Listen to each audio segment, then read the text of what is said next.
ಸುಲಭೋಪಾಯದಿಂದ ಎದುರಿಟ್ಟು ಬಹಸ್ಥಲಕ್ಕೆ ಕುರುವಾಗಿ ದಾಯದೋರಿ ಸಮಸ್ತ ಸದ್ಭಕ್ತನಿಯ ಕಾಯವನ್ನು ಪಾವನ ಮಾಡಿದ ರಾಯಪೂರ್ವಾಚಾರ್ಯ ಸಂಗನ ಬಸವ ಶರಣಾರ್ಥಿ. ಪ್ರಾತಸ್ಮರಣೀಯರಾದ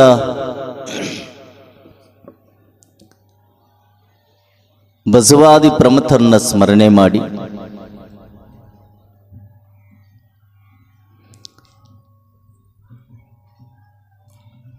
ಮಹಾಮಾನವತವಾದಿ ವಿಶ್ವಗುರು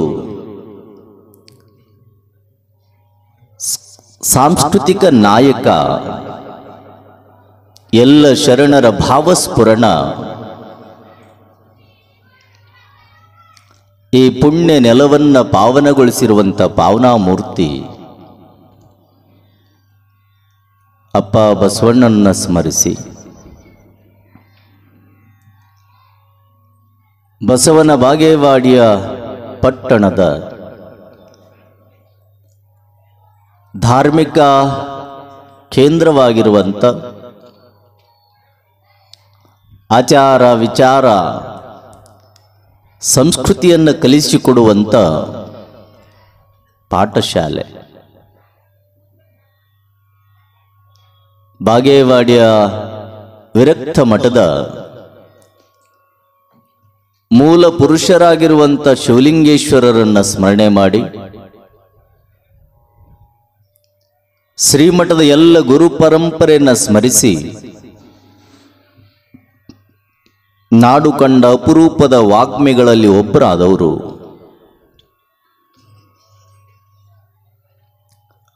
ಸುಮಾರು 6 ತಿಂಗಳ ಪರ್ಯಂತರ ಬಸವ ಪುರಾಣವನ್ನ ನಾಡಿಗೆ ನೀಡಿರುವಂಥ ಪರಮ ಪೂಜ್ಯರು, ನಿಮ್ಮೆಲ್ಲರ ಅಚ್ಚುಮೆಚ್ಚಿನ ಗುರುವರ್ಯರಾಗಿರುವಂಥ ಲಿಂಗೈಕ್ಯ ಮುರುಗೇಂದ್ರ ಶಿವಯೋಗಿಗಳನ್ನು ಸ್ಮರಣೆ ಮಾಡಿ ಬಸವನ ಬಾಗೇವಾಡಿಯ ಪಟ್ಟಣದ ಬಸವಣ್ಣವರ ಜಯಂತಿ ನಿಮಿತ್ತವಾಗಿ 11 ದಿನಗಳ ಪರ್ಯಂತರ ವಚನ ದರ್ಶನ ಪ್ರವಚನವನ್ನು ನೆರವೇರಿಸಿರುವಂಥ ಪೂಜ್ಯರು, ಮಾತೃಸ್ವರೂಪಿಗಳು, ನಿಮ್ಮೆಲ್ಲರನ್ನ ಕಲ್ಯಾಣದ ಶರಣರ ತತ್ವ ಸಿದ್ಧಾಂತದ ಕಡೆ ಕರೆದುಕೊಂಡು ಹೋಗಿ ನಿಮ್ಮ ಜೀವನವನ್ನು ಪಾವನಗೊಳಿಸ್ತಾ ಇರುವಂಥ ಪರಮ ಪೂಜ್ಯರು, ನಿಮ್ಮೆಲ್ಲರಿಗೂ ಸಹಿತ ಮಾರ್ಗದರ್ಶನ ಮಾಡ್ತಾ ಇರುವಂಥ ಸದ್ಯದ ಪೀಠಾಧಿಪತಿಗಳು ಶ್ರೀಮನ್ ನಿರಂಜನ ಪ್ರಣಮ ಸ್ವರೂಪ ಸಿದ್ಧಲಿಂಗ ಮಹಾಸ್ವಾಮಿಗಳವರ ಪಾದ ಪದ್ಮಗಳಿಗೆ ಭಕ್ತಿಯ ಪ್ರಣಾಮವನ್ನು ಸಮರ್ಪಣೆ ಮಾಡಿ ನಾದ ನಿನಾದ ಸುನಾದಗಳ ಮುಖಾಂತರ ಸಂಗೀತದ ಸುದೇನ ಉಣಬಡಿಸ್ತಾ ಇರುವಂಥ ನಮ್ಮ ಕಲಾ ಬಳಗಕ್ಕೂ ಶರಣೆಂದು ಈ ಪ್ರವಚನದ ಸಾರವನ್ನು ಅರಿತುಕೊಂಡು ಬದುಕನ್ನು ಸಾರ್ಥಕಗೊಳಿಸಬೇಕು ಅನ್ನುವಂಥ ಭಾವನೆಯಿಂದ ಬಂದಿರುವಂಥ ಬಸವನ ಬಾಗೇವಾಡಿಯ ಪಟ್ಟಣದ ಸಮಸ್ತ ಸದ್ಭಕ್ತರೇ, ಮಹಾಜನಗಳೇ, ಮಾತೆಯರೇ, ಮುದ್ದು ಮಕ್ಕಳೇ, ಈ ಪ್ರವಚನದ ಸಾರವನ್ನು ನಾಡಿಗೆ ಮುಟ್ಟಿಸ್ತಾ ಇರುವಂಥ ಶರಣು ಬಸ್ತಾಳವರೇ, ನಿರೂಪಕರೇ, ನಿಮ್ಮೆಲ್ಲರ ಅಂತರಂಗದಲ್ಲಿರುವಂಥ ಚಿಜ್ಯೋತಿಗೆ ಶರಣು ಶರಣಾರ್ಥಿ.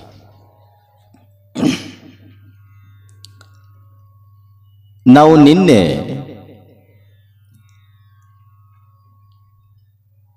ಎಲ್ಲದನ್ನು ಕೊಟ್ಟವನು ದೇವರು ಅನ್ನುವಂಥದ್ದನ್ನು ನಾವು ಚಿಂತನೆ ಮಾಡಿದ್ವಿ.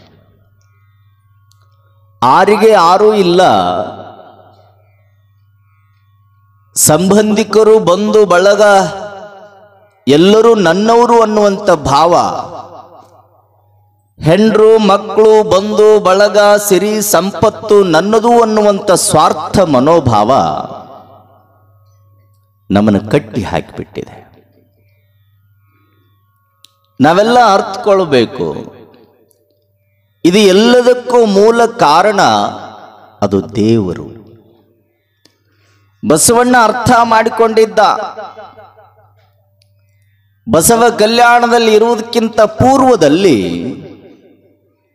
ಮಂಗಳವಾಡೆಯಲ್ಲಿ ಬಸವಣ್ಣವರು ಮಂತ್ರಿಗಳಾದಂಥ ಸಂದರ್ಭದೊಳಗೆ ಬೇಕಾದ ಸಂಪತ್ತನ್ನು ಗಳಿಸಬಹುದಿತ್ತು. ಭೌತಿಕವಾಗಿರುವಂಥ ಸಂಪತ್ತನ್ನು ಗಳಿಸಿದ್ರೆ ನಮಗೆ ನೆಮ್ಮದಿ ಸಿಗೋದಿಲ್ಲ ಅನ್ನುವಂಥ ಕಾರಣಕ್ಕಾಗಿ ಬಸವಣ್ಣವರು ಭೌತಿಕದ ಸಂಪತ್ತಿಗೆ ಆಸೆ ಪಡದೆ ಆಧ್ಯಾತ್ಮದ ಸಂಪತ್ತಿಗೆ ಆಸೆ ಪಟ್ಟರು. ಅವರು ತಿಳ್ಕೊಂಡಿದ್ರು, ಜೀವನದೊಳಗ ಯಾವುದು ನಂದಲ್ಲ, ಎಲ್ಲದೂ ಭಗವಂತ ಕೊಟ್ಟಂತ ಅದು ವರ, ಕೊಡುಗೆ.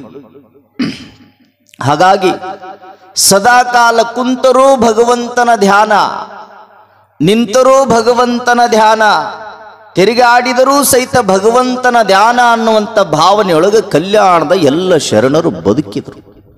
ಹಾಗಾಗಿ ಅವರು ಶಾಶ್ವತವಾಗಿ ಸೂರ್ಯ ಚಂದ್ರರು ಇರುವವರೆಗೂ ಸಹಿತ ಅವರ ಹೆಸರು ಶಾಶ್ವತವಾಗಿ ಈ ಭೂಮಿ ಮೇಲೆ ಉಳಿತು. ನಮ್ಮ ಮನೆಯೊಳಗೆ ನಮ್ಮ ಅಪ್ಪ, ನಮ್ಮ ಅಪ್ಪನ ಅಪ್ಪ, ಅವರಪ್ಪ, ಅವರಪ್ಪ, ಅವರಪ್ಪನ ಹೆಸರು ನಮಗೆ ಗೊತ್ತಿಲ್ಲ. ಸುಮಾರು 4-5 ತಲೆಮಾರಿನ ನಮ್ಮ ತಂದೆ ಹೆಸರನ್ನು ನಾವು ನೆನಪಿಟ್ಕೊಳ್ಳೋಕ್ಕಾಗಿಲ್ಲ.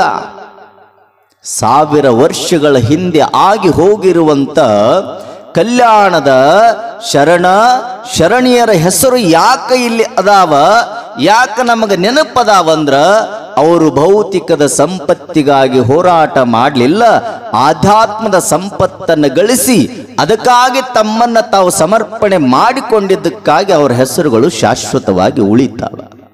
ಯಾರು ಸಮಾಜಕ್ಕಾಗಿ ದುಡಿತಾರೆ ಅವರು ಸದಾ ಕಾಲ ಸಮಾಜ ಇರುವವರೆಗೂ ಸಹಿತ ಅವ್ರ ಹೆಸರು ಉಳಿತದೆ. ಯಾರು ಸ್ವಾರ್ಥಕ್ಕಾಗಿ ಬದುಕ್ತಾರ, ಯಾರು ಸ್ವಾರ್ಥಕ್ಕಾಗಿ ದುಡಿತಾರ ಅವರು ಬಹಳ ದಿನ ಹೆಸರು ಈ ಭೂಮಿ ಮೇಲೆ ಉಳಿಯಕ್ಕೆ ಸಾಧ್ಯ ಇಲ್ಲ. ಅದಕ್ಕೆ ನಾನಾ ಮಾಡೀನಿ ಅನ್ನುವಂಥ ಭಾವ ಬೇಡ. ಅಡವಿಯಲ್ಲಿ ಹುಟ್ಟಿರುವಂಥ ವೃಕ್ಷಕ್ಕೆ ನೀರೆರೆದವರು ಯಾರು? ನಾ ಕೇಳ್ತೇನೆ, ಶರಣರು ಕೇಳ್ತಾರ, ಅನುಭಾವಿಗಳು ಕೇಳ್ತಾರ. ಹೌದಪ್ಪ, ನಿನ್ನ ಮನೆಯ ಮುಂದೆ ಒಂದು ಗಿಡವನ್ನ ನಾಟಿದ್ರೆ, ಅಥವಾ ಹೂವಿನ ಗಿಡ ಇರಲಿ, ಹಣ್ಣಿನ ಗಿಡ ಇರಲಿ, ಯಾವುದೇ ಒಂದು ವೃಕ್ಷವನ್ನ ನೀನು ನಾಟಿ ಅದನ್ನು ಊರಿಸಿ ಅದಕ್ಕೆ ನೀರು ಹಾಕಿ ಬೆಳೆಸಿ ಆ ಗಿಡ ಕೊಡುವಂತ ಫಲವನ್ನ ನೀನು ಸ್ವೀಕಾರ ಮಾಡ್ತೀಯಲ್ಲ, ನಿನ್ನ ಕೇಳಿದ್ರೆ ನೀ ಹೇಳ್ತಿ ಇಲ್ರಿ, ಈ ಗಿಡವನ್ನ ತೆಂಗಿನ ಗಿಡ ಇರಲಿ, ಹಣ್ಣಿನ ಗಿಡ ಇರಲಿ, ಹೂ ಬಿಡುವಂತ ಹೂವಿನ ಬಳ್ಳಿ ಇರಲಿ, ಅದನ್ನು ಕೇಳಿದ್ರೆ ನೀವೇನು ಹೇಳ್ತೀರಿ ಅಂದ್ರೆ, ನಾನಾ ಹಚ್ಚಿನ್ರಿ, ನಾನಾ ಇದನ್ನು ಬೆಳೆಸಿನಿ, ಇದಕ್ಕೆ ನೀರು ಹಾಕಿ ಬೆಳೆಸಿದಲ್ಲಿ ಈಗ ಫಲ ಕೊಡ್ತೈತಿ ಅಂತ ನೀವು ಹೇಳ್ತಿರಲ್ಲ. ಹೌದು, ನಿಮ್ಮ ಮನೆಯ ಮುಂದೆ ಹಚ್ಚಿರುವಂತ ಗಿಡಕ್ಕೆ ನೀರು ಹಾಕಬಹುದು, ಅದಕ್ಕೆ ಕಾವಲ ಮಾಡಬಹುದು, ಆ ಗಿಡವನ್ನ ಗೊಬ್ಬರದಿಂದ ಹಾಕಿ ಬೆಳೆಸಬಹುದು. ಅದು ನಿನ್ನ ಸ್ವಾರ್ಥದ ಭಾವದಿಂದ ಬೆಳೆಸಿದ ಮೇಲೆ ನೀನು ಹೇಳ್ತಿ ಈ ಗಿಡ ನನ್ನಿಂದಲೇ ಬೆಳೀತು ಅನ್ನುವಂಥ ಸ್ವಾರ್ಥ ನಿನಗೆ ಬರ್ತದೆ. ಅವರು ಕೇಳ್ತಾರ, ನಿನ್ನ ಮನೆಯ ಮುಂದಿನ ಗಿಡಕ್ಕೆ ನೀರು ಹಾಕಿ ಬೆಳೆಸಿದ್ರೆ ನಿನಗೆ ಸ್ವಾರ್ಥ ಬುದ್ಧಿ ಬರ್ತದ. ಹಾಗಾದ್ರೆ ಅಡವಿಯಲ್ಲಿ ಕಾಡಿನಲ್ಲಿ ಬೆಳೆದಿರುವಂತ ಗಿಡಕ್ಕೆ ವೃಕ್ಷಕ್ಕೆ ನೀರು ಹಾಕುವವರು ಯಾರಪ್ಪ? ಅದು ಹಣ್ಣು ಕೊಡೋದಿಲ್ಲೇನು? ಹಸಿದು ಬಂದಂತ ವ್ಯಕ್ತಿ ಕಾಡಿನೊಳಗೆ ಸಂಚಾರ ಮಾಡ್ತಾ ಇದ್ರೆ, ಹಸಿದಂತ ವ್ಯಕ್ತಿ ಕಾಡಿನೊಳಗೆ ಹೋಗ್ತಿದ್ರೆ, ಯಾವುದಾದ್ರೂ ಕಾಡಿನಲ್ಲಿ ಅಡವಿಯೊಳಗ ಹಣ್ಣಿನ ಗಿಡ ಬೆಳೆದಿತ್ತು ಅಂದ್ರ ಆ ಹಣ್ಣನ್ನ ತಿಂದು ಹಸಿವನ್ನ ಇಂಗಿಸ್ಕೊಳ್ತೀಯಲ್ಲ, ಹಾಗಾದ್ರೆ ಆ ಹಣ್ಣಿನ ಗಿಡಕ್ಕೆ ನೀರು ನೀನು ಹಾಕಿದೆ, ನೀನು ಹಾಕಿದೇನು? ಅದಕ್ಕಂತಾರವರು ಮುಂದೆ, ಅಡವಿಯೊಳಗ ಬೆಳೆದ ವೃಕ್ಷಕ್ಕೆ ನೀರೆರೆದವರು ಯಾರು? ಸಕಲ ಜೀವ ಜಂತುಗಳಿಗೆ ಅನ್ನವನ್ನು ಹಾಕಿದವರ್ಯಾರು? ಅನ್ನವನ್ನು ನೀಡಿದವರ್ಯಾರು? ಇದು ನಮ್ಮಿಂದ ಆಗೋದಿಲ್ಲ, ನಿಮ್ಮಿಂದ ಆಗೋದಿಲ್ಲ, ನಮ್ಮಿಂದ ನಿಮ್ಮಿಂದ ಆಗಲು ಸಾಧ್ಯವೇ ಇಲ್ಲ. ಹಾಗಾದರೆ ಇದಕ್ಕೆಲ್ಲ ಸಾಧ್ಯ ಯಾರಿಂದ ಅಂದ್ರೆ ಅದು ದೇವರಿಂದ ಮಾತ್ರ ಅನ್ನುವಂಥದ್ದನ್ನು ನಾವು ತಿಳ್ಕೊಳ್ಬೇಕು. ದೇವರಿಂದ ಮಾತ್ರ. ಒಮ್ಮೆ ಸಮರ್ಥ ರಾಮದಾಸರು ಹೋದ್ರು. ಎಲ್ಲಿಗೆ ಹೋದ್ರು ಅಂದ್ರೆ ಛತ್ರಪತಿ ಶಿವಾಜಿ ಹತ್ರ ಹೋದ್ರು. ಛತ್ರಪತಿ ಶಿವಾಜಿ ಅವರು ಏನ್ ಮಾಡಾಕತ್ತಿದ್ರು ಅಂದ್ರೆ ಕೋಟೆಯನ್ನ ಕಟ್ಸಾಕತ್ತಿದ್ರು.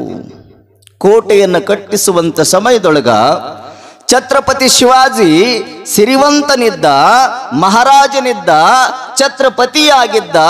ಅವಾಗ ಆತನ ಮಾತುಗಳನ್ನು ಕೇಳುವುದಕ್ಕಾಗಿ ಎಲ್ಲ ಜನರು ಸಹಿತ ಬರ್ತಿದ್ರು. ಎಲ್ಲ ಜನರನ್ನ ಇಟ್ಕೊಂಡು ಏನ್ ಮಾಡ್ತಿದ್ದ ಅಂದ್ರೆ ಕೋಟೆಯನ್ನು ಕಟ್ಸಾಕತ್ತಿದ್ದ. ಇಲ್ಲಿ ಶ್ರೀಮಂತರು ಇರ್ತಿರಲ್ಲ, ಶ್ರೀಮಂತರು, ಈ ಶ್ರೀಮಂತರು ಏನ್ ಮಾಡ್ತಾರಂದ್ರ ತಮ್ಮ ಮನೆಯೊಳಗೆ ಸಂಪತ್ತಿತ್ತಂದ್ರ ಬಡವರನ್ನ ತಮ್ಮ ಹತ್ರ ಕರ್ಕೊಳ್ತಾರ. ಎದಕ್ಕ? ಸಂಪತ್ತು ಕೊಡುವುದಕ್ಕಾಗಿ ಅಲ್ಲ. ಯಾವುದಕ್ಕಾಗಿ ಶ್ರೀಮಂತರು ತಮ್ಮ ಹತ್ರ ಕರ್ಕೊಳ್ತಾರಂದ್ರ ತಮ್ಮ ಕೆಲಸಗಳು ಮುಂದುವರಿಲಿ ಅಂತ. ಅವರ ಮನೆಯೊಳಗಿರುವಂತ ಯಾವುದೇ ಕೆಲಸ ಇರ್ಲಿ ಅದು ನೀಗಿಸ್ಕೊಳ್ಬೇಕು ಅಂದ್ರೆ ಶ್ರೀಮಂತರು ಬಡವರನ್ನ ಹತ್ರ ಕರ್ಕೊತಾರ. ಅವಾಗ ಶ್ರೀಮಂತನ ಹತ್ರ ಬಡವ ಹೋದ್ರ ಶ್ರೀಮಂತ ಒಂದು ರೀತಿಯೊಳಗ ಗರ್ವದಿಂದ ಕೂಡ್ತಾನ. ಬಡವ ಸಾವುಕಾರ್ಯ ಅಂತ ಒಂದು ಮಾತುಗಳನ್ನು ಹೇಳ್ತಾ ಅವನು ಹಿಂದಿಂದ ಅಡ್ಡಾಡಿದಾಗ ಶ್ರೀಮಂತ ಅಂತಾನ, ನಾನಿದ್ದಲೇ ಇವಂದೆಲ್ಲ ಅಂತಾನಲ್ಲ. ಹಂಗ ಛತ್ರಪತಿ ಶಿವಾಜಿ ಅಂತಾನ, ಈ ಕೋಟೆಯನ್ನು ಕಟ್ಟುವುದಕ್ಕಾಗಿ ಎಲ್ಲ ಜನಗಳು ಬಂದಾರಲ್ಲ, ಅವರಿಗೆ ಅನ್ನವನ್ನ, ಬಟ್ಟೆಯನ್ನ, ಅವರಿಗೆಲ್ಲ ಹಣವನ್ನ ಕೊಡುವವನು ನಾನು ಅನ್ನುವಂತ ಅಹಂಕಾರ ಬರುತ್ತದೆ. ಯಾವಾಗ ಅಹಂಕಾರ ಬಂತೋ ಆ ಕ್ಷಣದೊಳಗ ಸಮರ್ಥ ರಾಮದಾಸರು ಏನು ಬಂದಿದ್ರು, ಛತ್ರಪತಿಯ ಶಿವಾಜಿಯ ಗುರುಗಳು ರಾಮದಾಸರು. ಯಾವಾಗ ಬಂದಾಗ ರಾಮದಾಸರಿಗೆ ಹೇಳ್ತಾನೆ ಛತ್ರಪತಿ ಶಿವಾಜಿ, ಅಪ್ಪ ಗುರುವರ್ಯ, ಈ ಅರಮನೆಯ ಸುತ್ತಲೂ ಕೋಟೆಯನ್ನು ಕಟ್ಟಾಕತ್ತಾರಲ್ಲ, ಆ ಕಟ್ಟುವಂತ ಎಲ್ಲ ಆಳುಗಳಿಗೆ ಅನ್ನವನ್ನು ಕೊಡ್ತೀನಿ, ವಸ್ತ್ರವನ್ನು ಕೊಡ್ತೀನಿ, ಅವರ ಖರ್ಚಿಗಾಗಿ ಹಣವನ್ನ ಕೊಡ್ತೀನಿ ಅಂತ ಯಾವಾಗ ಹೇಳಿದ, ನಾನೇ ಕೊಟ್ಟಿನಿ, ನಾನೇ ಮಾಡೀನಿ, ನನ್ನಿಂದಲೇ ಅಂತ ಯಾವಾಗ ಹೇಳಿದ, ಗುರುಗಳು ಅನ್ಕೋತಾರ ಇವನಿಗೆ ಒಂದಿಷ್ಟು ಅಹಂಕಾರ ಬಂದಿದೆ. ಛತ್ರಪತಿ ಶಿವಾಜಿ ಎಲ್ಲದನ್ನೂ ನೀನ ಕೊಟ್ಟಿ ಅಂತ ಹೇಳ್ತಿಯಲ್ಲ, ಬಾ ಹಾಗಾದ್ರೆ ನನ್ನ ಹಿಂದ ಅಂತ ಕರ್ಕೊಂಡು ಹೋದ್ರು. ದೂರದಲ್ಲಿ ಒಂದು ಕಲ್ಲಿನ ಬಂಡೆ ಇತ್ತು. ಆ ಬಂಡೆಯನ್ನ ಹಡ್ಸಿದ್ರು, ಎಬ್ಬಿಸಿದ್ರು. ಆ ಬಂಡೆಯನ್ನ ಸರಿಸಿದಾಗ ಆ ಬಂಡೆ ಕೆಳಗಡೆ ಕಪ್ಪೆಗಳಿದ್ದು, ಸಣ್ಣ ಸಣ್ಣ ನೀರು ತುಂಬಿರುವಂತ ಕುಣಿಗಳಿದ್ದು, ಸಣ್ಣ ಇರುವೆಗಳಿದ್ದು. ಯಾವಾಗ ರಾಮದಾಸರು ಆ ಬಂಡೆಯನ್ನ ಎಬ್ಬಿಸಿದ್ರು, ತೆಗೆಸಿದ್ರು, ಆ ಕೆಳಗಡೆ ಇರುವಂತ ಕಪ್ಪೆಗಳು ಜೀವಂತವಾಗಿದ್ವು. ಆ ಕಪ್ಪೆಗಳು ವಾಸ ಮಾಡುವಂತ ಸ್ಥಳದೊಳಗೆ ಸಣ್ಣ ಸಣ್ಣ ಕುಣಿಯೊಳಗ ನೀರುಗಳಿದ್ದು, ಸಣ್ಣ ಇರುವೆಗಳು ಸುತ್ತ ಹರಿದು ಓಡಾಡ್ತಿದ್ವು. ಅವುಗಳನ್ನ ತೋರಿಸಿದ್ರು ರಾಮದಾಸರು. ಏ ಶಿವಾಜಿ ಬಾರೋ, ನಿನ್ನಿಂದಲೇ ನೀನೇ ಕೊಟ್ಟು ಇಷ್ಟೆಲ್ಲ ಸಾವಿರ ಜನಗಳನ್ನ ಬದುಕಿಸ್ತೀನಿ ಅಂತ ಹೇಳ್ತೀಯಲ್ಲ, ಹಾಗಾದ್ರೆ ಈ ಕಲ್ಲಿನ ಕೆಳಗಿರುವಂತ ಕಪ್ಪೆಗಳಿಗೆ ನೀರು ನೀ ಕೊಟ್ಟೇನು, ಊಟವನ್ನು ನೀ ಕೊಟ್ಟೇನು, ಆಹಾರವನ್ನು ನೀ ಕೊಟ್ಟೇನು, ಈ ಇರುವೆಗಳಿಗೆ ಸಕ್ಕರೆಯನ್ನು ನೀನು ಹಾಕಿದೆ ಏನು ಅಂತ ತಿಳ್ಕೊಂಡು ಪ್ರಶ್ನೆ ಮಾಡ್ತಾರೆ ರಾಮದಾಸರು. ಆ ಸಮಯಕ್ಕೆ ಛತ್ರಪತಿ ಶಿವಾಜಿ ಅಂತಾನೆಪ್ಪ, ಗುರುಗಳೇ ನಾನು ಕೊಟ್ಟಿದ್ದು ಅವರಿಗೆ, ಇವುಗಳಿಗೆ ಒಂದು ದಿನ ನಾನು ನೀರು ಹಾಕಿಲ್ಲ, ಒಂದು ದಿನ ಅನ್ನವನ್ನ ನೀಡಿಲ್ಲ, ಹಾಗಾದ್ರೆ ಇವಕ್ಕೆಲ್ಲ ಕೊಟ್ಟವರು ಯಾರು ಅಂದಾಗ ಛತ್ರಪತಿ ಶಿವಾಜಿಗೆ ಅರ್ಥವಾಗ್ತದೆ, ಗುರುಗಳು ಇದನ್ನು ಯಾಕೆ ಹೇಳಿದ್ರು ಅಂದ್ರೆ, ನಾನೇ ಮಾಡೀನಿ, ನನ್ನಿಂದಲೇ ಅನ್ನುವಂಥ ಮನೋಭಾವ ನಿನ್ನಲ್ಲಿ ಮೂಡಬಾರ್ದಪ್ಪ. ಎಲ್ಲದನ್ನು ದೇವರು ಕೊಟ್ಟಾನ, ದೇವರು ಕೊಟ್ಟದ್ದನ್ನು ಮರಳಿ ಜನರಿಗೆ ಕೊಟ್ಟೀನಿ ಅನ್ನುವಂಥ ಮನೋಭಾವ ನಿನ್ನಲ್ಲಿ ಮೂಡಬೇಕು ಅಂತ ತಿಳ್ಕೊಂಡು ಆ ದೃಶ್ಯವನ್ನು ತೋರಿಸ್ತಾರೆ ಗುರುವರ್ಯರು. ನಾವು ತಿಳ್ಕೊಳ್ಬೇಕು. ಏನು ತಿಳ್ಕೊಳ್ಬೇಕಂದ್ರೆ, ಯಾವುದು ನನ್ನಿಂದಲೇ ಆಗೈತೆ ಅನ್ನುವಂಥ ಮನೋಭಾವ ಬರಬಾರದು. ಎಲ್ಲದೂ ಭಗವಂತನಿಂದಲೇ ಆಗಿದೆ, ದೇವರಿಂದಲೇ ಆಗಿದೆ, ದೇವರೇ ಕೊಟ್ಟ ಅನ್ನುವಂಥ ಮನೋಭಾವ ನಾವು ಅರ್ಥ ಮಾಡ್ಕೊಂಡು ಬಿಟ್ರೆ ನಮ್ಮ ಬದುಕು ಸಾರ್ಥಕ, ಶರಣರ ಬದುಕು ನಮ್ಮದಾಗುತ್ತೆ. ಇರುವಷ್ಟು ದಿನ ನೀನು ಸುಖದಿಂದ ಇರಬೇಕು ಅಂದ್ರ ಒಬ್ಬರ ಸಂಘವನ್ನ ಮಾಡಬೇಕಂತೆ. ಇರುವಷ್ಟು ದಿನ ಸುಖದಿಂದ ಇರಬೇಕು ಅಂದ್ರೆ ಸಜ್ಜನರ ಸಂಘ ಮಾಡು. ಇರುವಷ್ಟು ದಿನ ದುಃಖದಿಂದ ಬಳಲಬೇಕು ಅಥವಾ ದುಃಖದಿಂದ ಬದುಕಬೇಕಂದ್ರೆ ದುರ್ಜನರ ಸಂಘ ಮಾಡಬೇಕಂತ. ಈ ಸಂಘಗಳಂತ ಬರ್ತಾವ. ಯಾವ್ಯಾವು ನಿಮ್ಮೂರಾಗದವಳ ಸಂಘಗಳು? ಯಾವ್ಯಾವ? ಧರ್ಮಸ್ಥಳದ ಸಂಘ, ಸ್ವಸಹಾಯ ಸಂಘ ಅದವಲ್ಲ, ಅವು ಅಲ್ಲ. ಸಂಘಗಳಂದ್ರೆ ಅವು ಅಲ್ಲ. ಸಂಘ ಅಂದ್ರೆ ಕೂಡಿ ಇರೋದಕ್ಕೆ ಸಂಘ ಅಂತಾರ. ಸುಖದಿಂದ ಇರಬೇಕು ಅಂದ್ರೆ ಧರ್ಮಸ್ಥಳದ ಸಂಘ ಮಾಡಿದ್ರೆ ಸುಖದಿಂದ ಇರಕ್ಕೆ ಸಾಧ್ಯ ಇಲ್ಲ. ಯಾಕಂದ್ರೆ ಸಾಲ ತಗೋತೀವಿ, ಸಾಲ ಕಟ್ಟಕ್ಕಾಗ್ಲಿಲ್ಲ ಅಂದ್ರೆ ದೊಡ್ಡ ಗಿಡ ನೋಡಿ ಒಂದು ಹಗ್ಗ ಹಾಕಿ ಆ ಹಗ್ಗ ಕೊಳ್ಳಿಗೆ ಹಾಕ್ಕೊಂಡು ಜೋತ್ ಬಿದ್ದುಬಿಡ್ತೀವಿ. ಅದರಿಂದ ಸುಖದಿಂದ ಇರಕ್ಕಾಗೋದಿಲ್ಲ. ಸುಖದಿಂದ ಇರಬೇಕು ಅಂದ್ರೆ ಶರಣರು ಹೇಳ್ತಾರೆ, ಬಸವಣ್ಣ ಹೇಳ್ತಾನೆ, ಇರುವಷ್ಟು ದಿನ ನಿನ್ನ ಬದುಕು ಸುಂದರವಾದ ಬದುಕಾಗಬೇಕಾದ್ರೆ, ಇರುವಷ್ಟು ದಿನ ನೀ ಸುಂದರವಾಗಿ ಸುಖದಿಂದ ಬದುಕಬೇಕಂದ್ರೆ ಸಜ್ಜನರ ಸಂಘವನ ಮಾಡು. ಅದಕ್ಕೆ ಅವರು ಬರೀತಾರೆ, ಸಾರ ಸಜ್ಜನರ ಸಂಘ ಲೇಸು ಕಂಡಯ್ಯ, ದೂರ ದುರ್ಜನರ ಸಂಘ ಅದು ಭಂಗವಯ್ಯ ಅಂತಾರಲ್ಲ. ಹಾಗೆ ಸಂಘದೊಳಗೆ ಎರಡದಾವ. ಆ ಎರಡೂ ಸಂಘದೊಳಗ ಯಾವ ಸಂಘವನ್ನ ಮಾಡಬೇಕನ್ನುವಂತ ನಿನ್ನ ವಿವೇಚನೆಗೆ ಬಿಟ್ಟಿದ್ದು. ಬಸವಣ್ಣ ಜೀವನದುದ್ದಕ್ಕೂ ಸಹಿತ ಒಳ್ಳೆಯವರ ಸಂಘ ಮಾಡನ್ಲಿಲ್ಲ, ಕೆಟ್ಟವರ ಸಂಘ ಮಾಡನ್ಲಿಲ್ಲ. ಒಟ್ಟಾರೆ ಎರಡದಾವ. ಆ ಎರಡೂ ಸಂಘದೊಳಗ ಒಂದು ಸಂಘವನ್ನು ಆಯ್ಕೆ ಮಾಡೋದು ನಿನಗೆ ಬಿಟ್ಟಿದ್ದಪ್ಪ, ನಿನ್ನ ಯೋಚನೆಗೆ ಬಿಟ್ಟಿದ್ದು. ಅದಕ್ಕೆ ಅವ್ರು ಅಂತಾರಲ್ಲ, ಮಂಗಳ ಮೂರ್ತಿ ಕೂಡಲ ಸಂಗಮ ದೇವ ಅಂತಾರ ಅವರು. ಎರಡು ಸಂಘದವ, ನೀ ಯಾವ್ದಾರ ಮಾಡಿಕೋ. ಒಟ್ಟಾರೆ ಒಳ್ಳೇದು ಮಾಡಿಕೊಂಡ್ರೆ ಒಳ್ಳೇದಕ್ಕದ, ಕೆಟ್ಟದ್ದು ಮಾಡಿಕೊಂಡ್ರೆ ಕೆಟ್ಟದ್ದಕ್ಕದ. ಅದು ನಿನ್ನ ಯೋಚನೆಗೆ ಬಿಟ್ಟಿದ್ದು ಅನ್ನುವಂಥ ಮಾತುಗಳನ್ನು ಬಸವಣ್ಣವರು ಹೆಂಗ ವ್ಯಕ್ತಪಡಿಸ್ತಾರ. ಸಾರ ಅಂದ್ರ ತಿಳುವಳಿಕೆ,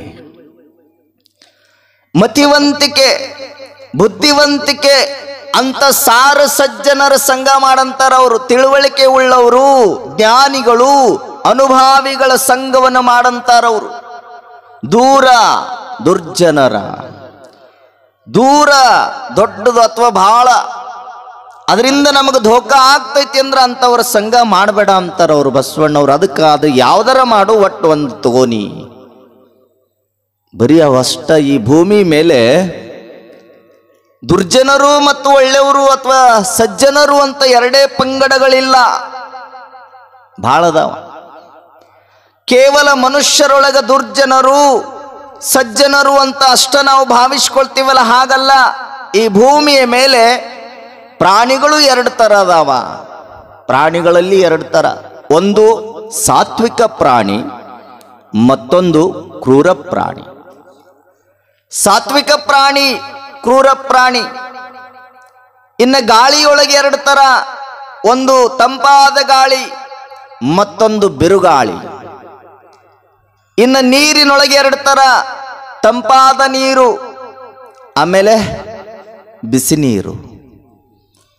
ಯಾವುದನ್ನು ನಾವು ಸ್ವೀಕಾರ ಮಾಡ್ತೀವಿ ಅದರಿಂದ ನಮಗೆ ಲಾಭ ಸಿಗ್ತದಂತಾರವರು. ಪ್ರಾಣಿಗಳಲ್ಲಿ ಎರಡು ತರ ಅಂದಿವಲ್ಲ, ಸಾತ್ವಿಕ ಪ್ರಾಣಿ, ಕ್ರೂರ ಪ್ರಾಣಿ. ಸಾತ್ವಿಕ ಪ್ರಾಣಿ ಅಂದ್ರೆ ಯಾವ್ರಿ? ಯಾವ? ಹುಲಿ, ಚಿರತೆ, ಸಿಂಹ, ಹಾವು, ಚೇಳು ಇವೆಲ್ಲ ಮತ್ತೆ ಯಾವ?